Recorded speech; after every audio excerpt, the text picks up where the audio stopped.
I'm about to go online for a 4-hour DoorDash shift. But before I do, I want to go over some of the basics of the gig economy. So, especially if you're new, consider the following. Number one, acceptance rating. Well, much like the name implies, an acceptance rate is the amount of times, or percentage rather, that you'll accept proposed trips or deliveries. These companies are going to send you prospective trips on Uber or Lyft, let's say, or prospective deliveries on Uber Eats, Grubhub, DoorDash, and Postmates. But do you want to accept them? Do you actually want to complete that delivery, or do you want to pass and possibly take the next one? That is your acceptance rating, normally shown as a percentage, and here's a few of mine on different apps.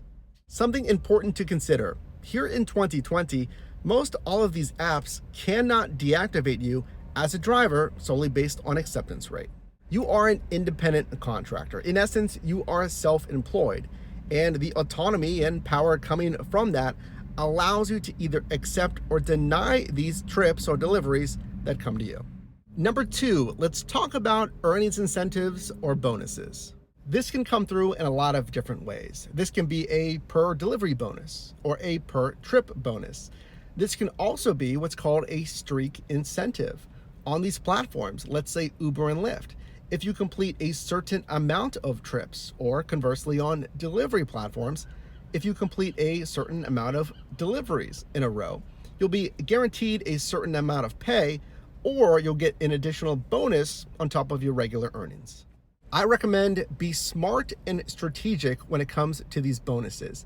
Download as many apps as you can, compare and contrast these bonuses. See which ones make the most sense for you and in your specific marketplace. Now let's consider your overall rating. A lot of these apps will rate you as a driver, typically out of a 5-star scale. This is, of course, a measure of quality, how well you're doing on these apps. So what happens if you don't have the best quality? And let's say you have an exceptionally low rating.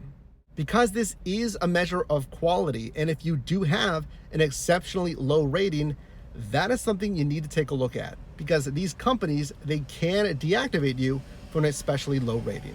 For instance, if you're driving rideshare, let's say, always ensure it's an especially safe and efficient ride. If you're doing delivery, like I'll be doing here shortly, make sure you're taking care of customers' food, using a hot and cold bag, delivering in a prompt manner.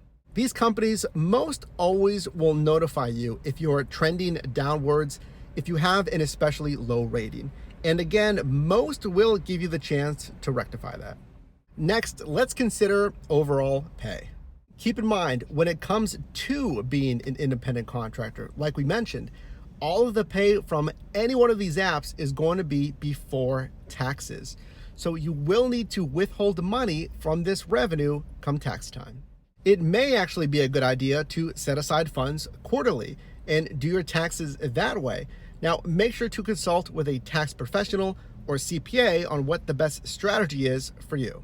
As an independent contractor, and again, business owner in essence, you need to run a smart business. And you do that by keeping track of your expenses. Well, since I am basically in my office here, as a lot of these apps ask you to use your vehicle, make sure to track your expenses. The main expense here is your business miles. These are miles when using your vehicle that directly relate to the business.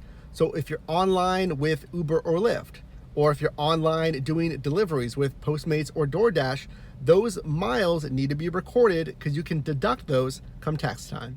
For driving here in 2020, the IRS allocates 54.5 cents per mile for each one of these business miles driven. Those are a few basics of getting started in the gig economy.